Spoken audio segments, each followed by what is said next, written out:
Assalamualaikum warahmatullahi wabarakatuh. Perkenalkan, nama saya Wahyu Putra Setiadi dari kelas 12 TKR 1. Di sini saya akan membawakan materi yang berjudul Perang Padri. Latar belakang. Perang Padri adalah perang antara kaum Padri dan kaum adat. Perang Padri ini dilatar belakangi oleh perselisihan antara kaum adat dan kaum Padri di Minangkabau.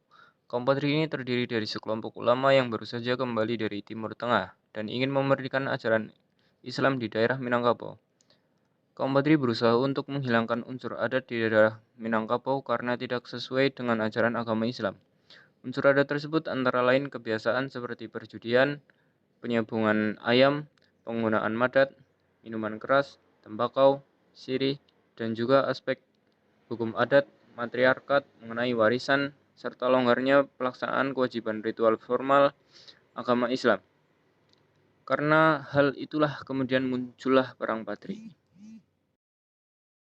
Jalannya Perang Tahap 1 tahun 1803 sampai 1821. Pada tahapan pertama ini, terjadi bentrokan dan peperangan antara kaum Padri dan kaum adat murni tanpa adanya bantuan dari pihak asing atau Belanda.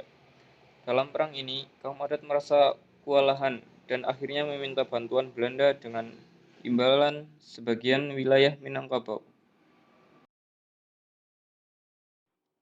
Selanjutnya tahap 2, tahun 1822 sampai 1832. Pada tahap kedua ini terjadi peperangan yang terjadi antara kaum Padri dengan kaum adat yang dibantu oleh Belanda. Kaum Padri dipimpin oleh Datuk Bandaro. Namun setelah beliau wafat, digantikan oleh Tuanku Imam Bonjol. Kaum Padri dengan taktik gerilya dapat mengacaukan pertahanan Belanda.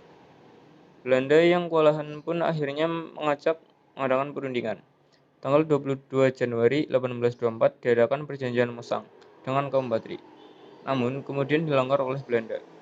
Kemudian diadakan lagi perjanjian Padang pada tanggal 15 November 1825. Alasan Belanda melakukan perundingan dan perjanjian sendiri adalah karena tidak mampu membendung serangan Padri sebab bantuan dari Jawa tidak dapat datang karena sedang terjadi perang di Ponorogo. Belanda kemudian menyerang kembali kaum Padri di bawah pimpinan Letnan Kolonel Elout yang disusul dengan pasukan di bawah pimpinan Mayor Michels setelah berakhirnya perang di Ponorogo.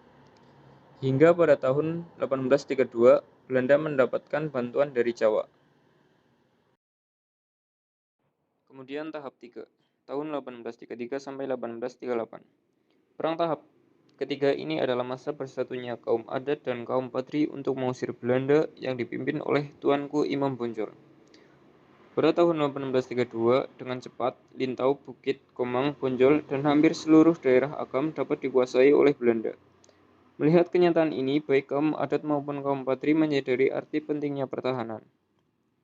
Akhirnya, kaum Padri pun dan kaum adat bersatu melawan penjajah.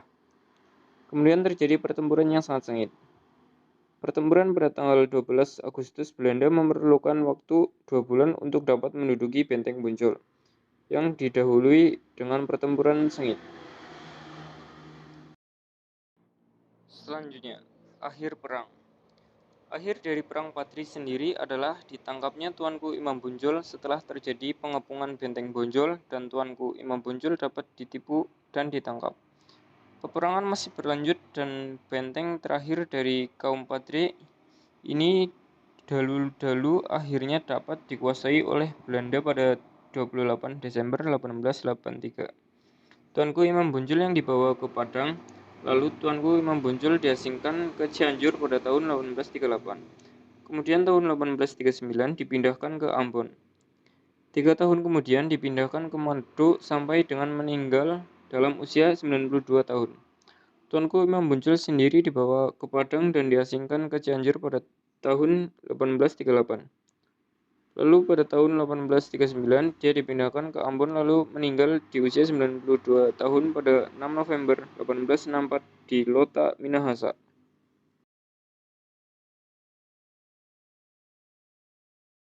Demikian materi yang dapat saya sampaikan. Bila ada kesalahan saya mohon maaf.